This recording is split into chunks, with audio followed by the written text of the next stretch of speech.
Hey guys, I hope you enjoy this journal spread I did today. It's been a prayer that has been repeating since the wee hours of this morning, and I wrote it down and decided to take some inspiration from a couple artists. I've saved their pictures for quite a long time, and I decided they should go together for this spread. And the supplies that I used, to make it a little quicker for myself, I just used a regular pencil and my computer as a light box. So I traced on the two images into my journal, and then I outlined it with an ink pen, a little bit of water. Then I used ink tents with water to create those backgrounds, and some charcoal for the faces. And I did use the Faber-Castell Pitt pens, the calligraphy, and then the bullet nibs of 1.5 and 2, and a blender stump for the charcoal, which I'm sure you noticed, and a regular eraser. I do encourage you to pray and connect with God visually and in writing and in word. Pray scripture, pray truths, but be honest with Him about what is on your heart, what is weighing heavy on you, what is keeping you awake,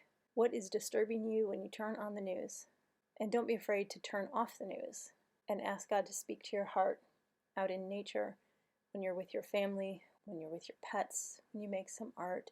Maybe you're quiet, maybe you want to connect with a friend or sip something delicious to drink, like some tea or some coffee or hot cocoa. Can you tell it's getting cool outside?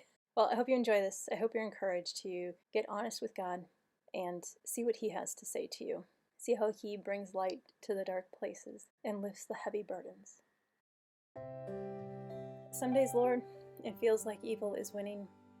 Wars, terrorist attacks, mass shootings, drugs, gun violence, murder of innocent babes. Political division, abuse in families, natural disasters, protests, animal torture.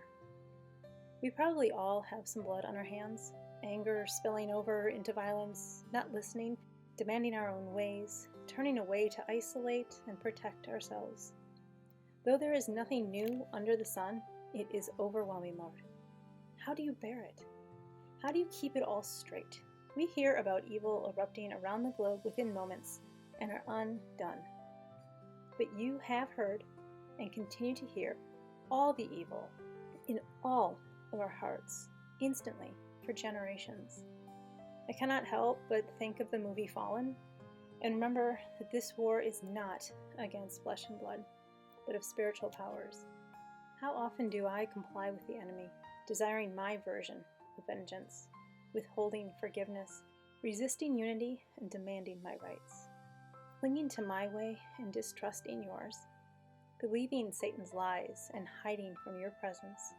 Lord, I read once that you are not surprised by evil, that we could dive into the darkest places imaginable, and then deeper still, and still find you. You know the deplorable depths we are capable of, and yet you love us.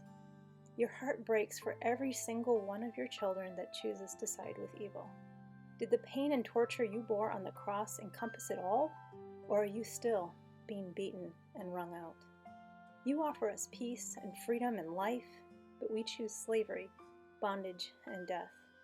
You offer us hope, healing, restoration, redemption, and beauty, and we choose burdens, strife, and solitude. We wallow and hide in our shame. Will you invite us to be known, loved, and protected? Lord, please replace our hearts of stone with hearts of flesh. Please give us eyes to see the world as you do.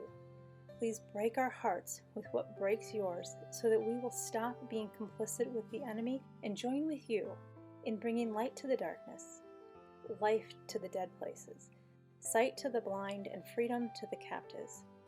Please bring about Damascus Road moments and help the donkeys speak, so that your enemies may see you clearly and turn from their path of destruction.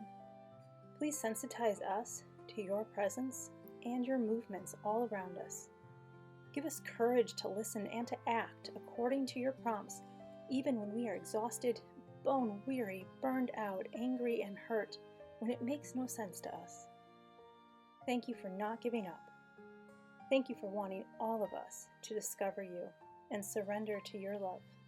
Thank you for being a prodigal God who is recklessly extravagant in celebrating our return to you.